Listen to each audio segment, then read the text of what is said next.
Bonjour à toutes et à tous. Aujourd'hui, c'est Stéphane qui nous reçoit à Nierne. Alors Nierne, c'est un petit village de l'Indre. Je l'ai trouvé un peu par hasard parce que je cherchais un métier de la ruralité et un métier lié un peu avec notre activité qui nous passionne. Et il se trouve que par hasard, ma jeune apprentie Ludivine habite ce village. Voilà, donc ça a été l'occasion de rencontrer un distillateur, mais pas n'importe quel distillateur, puisque c'est un distillateur comme on faisait autrefois dans nos campagnes. Qu'est-ce qui t'a amené à se lancer d'abord dans cette activité-là? Alors ce qui m'a amené à se lancer dans cette activité, au tout départ, c'est vrai que j'avais un diplôme dans le vin et j'ai commercialisé du vin et j'ai produit du vin. Après, voilà, mon métier m'a emmené sur d'autres horizons et j'ai voulu revenir sur un métier de production. Donc là, l'intérêt, c'est vraiment de produire une eau de vie.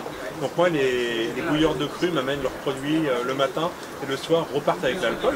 Donc ça, je trouve, la produire, c'est vraiment un acte super. On n'a pas l'habitude, moi dans mon métier, je ne produis pas. C'est le métier passion. Ouais, c'est exactement ça. Et après, la deuxième chose, c'est les rencontres. Donc des rencontres avec des clients, avec des gens qui ont pris du temps à bien faire, à couper des poires en deux, qui ont voulu faire un beau produit et ils me l'amènent en me faisant confiance. Donc c'est vraiment des super rencontres, à la fois avec des clients particuliers et aussi quelques clients restaurateurs. Donc voilà, c'est surtout la passion, la rencontre, sortir un beau produit. Moi je recherche plus, à chaque fois on me dit est-ce que c'est un métier, je dis non, c'est un loisir amélioré. Moi c'est sortir de la qualité plutôt que de la quantité. Et puis c'est aussi faire une transmission d'un savoir qui, si c'est pas repris, ça s'arrêtera. Donc l'objectif c'est vraiment ça, c'est de perpétuer les traditions. On est sur des machines de 1926-1929. Ça serait dommage qu'elle passe à la benne. Hein.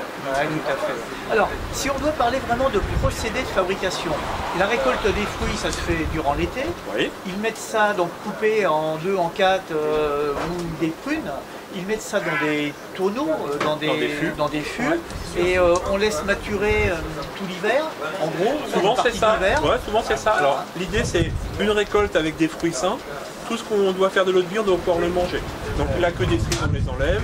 Si la pomme elle est pourrie, on la met pas. C'est vraiment des produits de qualité. Ouais. Après, il faut les couper en deux, tout simplement pour que les levures puissent faire leur travail. Donc les levures qui sont présentes naturellement sur la fouine des fruits, c'est ce qu'on retrouve par exemple sur le raisin, le petit côté dufteux blanc. Et bien ça, les levures transforment le sucre en alcool. Donc par exemple, ce matin, j'ai un client qui m'a amené de la poire. J'ai goûté la poire, elle avait plus du tout de sucre, tout était transformé en alcool. Donc voilà, une bonne fermentation, c'est ça, c'est le client fait déjà la bonne partie du boulot, transforme le sucre en alcool, donc le produit arrive, il n'y a plus du tout de sucre, et on est sur par exemple, on va dire un vin de poire qui fait entre 7 et 10 degrés, et après, à l'alambic, on concentre cet alcool. Donc l'alambic permet d'extraire l'alcool du fût où il y avait les fruits. Le vrai côté magique, c'est de partir d'un produit qui peut être parfois un peu rebutant parce que on est sur des prunes qui sont macérées, donc il y a un côté c'est marron, c'est rouge, et après on sort une eau de vie qui est limpide, et ça c'est super. Si on peut parler de rendement, comme dans le vin, ouais. Allez, j'amène 100 litres de poire. Avec combien de litres d'eau de vie je vais repartir à peu près? C'est une bonne question. Moi là, je me base souvent sur 10 kg de fruits, 1 litre d'alcool.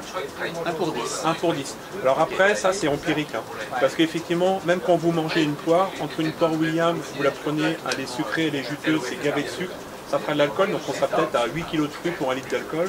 Par contre, si vous prenez une poire qui est sèche, qui n'est pas mûre et qui a très peu de sucre, on sera peut-être à 15 kg de fruits. Donc ça, c'est assez empirique. Après, il y a des produits qui sont plus sucrés que d'autres. Je pense à de la Mirabelle, je pense à de la poire William, où là, on est vraiment sur un rendement qui est plus important.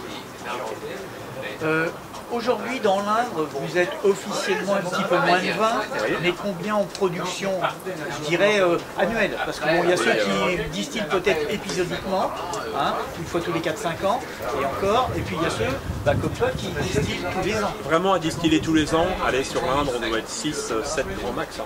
Ouais, ça fait 6-7 grands max, et c'est pas compliqué. Quand on regarde les stats des douanes, en 10 ans, le volume a été divisé par 7. Ouais, quand on parlait de milieu rural qui est en train de disparaître, on est tout à fait dans le profil de ce métier-là. Autrefois, il y avait le côté ambulant, c'est-à-dire les gens, c'est pour ça qu'on trouve des roues, sur les alambics, parce que les gens allaient de village en village, restaient un laps de temps pour distiller. Aujourd'hui, c'est du fixe, l'alambic elle ne bougera pas d'ici. Alors j'ai encore des collègues qui ont des alambics ambulants, donc qui se déplacent de village en village. souvent ils se rapprochent des lieux de production, donc c'est des endroits où historiquement il y avait de la vigne, donc ils vont distiller soit du vin, soit du marc. Après c'est vrai qu'aussi pour des fonctions de commodité, moi je suis juste à côté de chez moi, ben, les alambics maintenant c'est plutôt les clients qui viennent à nous. Ouais. Officiellement je suis encore ambulant, c'est-à-dire que si je voulais bouger mon alambic, je pourrais. D'ailleurs, le terrain ne m'appartient pas, il appartient à la mairie. On doit être sur un terrain communal pour que les douanes doivent pouvoir nous contrôler quand elles le souhaitent. Ah, ok, d'accord. Bon, bah, j'espère que vous avez découvert un métier qu'on n'a pas souvent l'habitude de rencontrer. Hein, nous, dans nos activités, c'est beaucoup plus les distillats de whisky, de cognac, des choses comme ça. Mais ça, c'est vraiment super intéressant et je vous invite à aller rencontrer des gens comme ça. Merci beaucoup.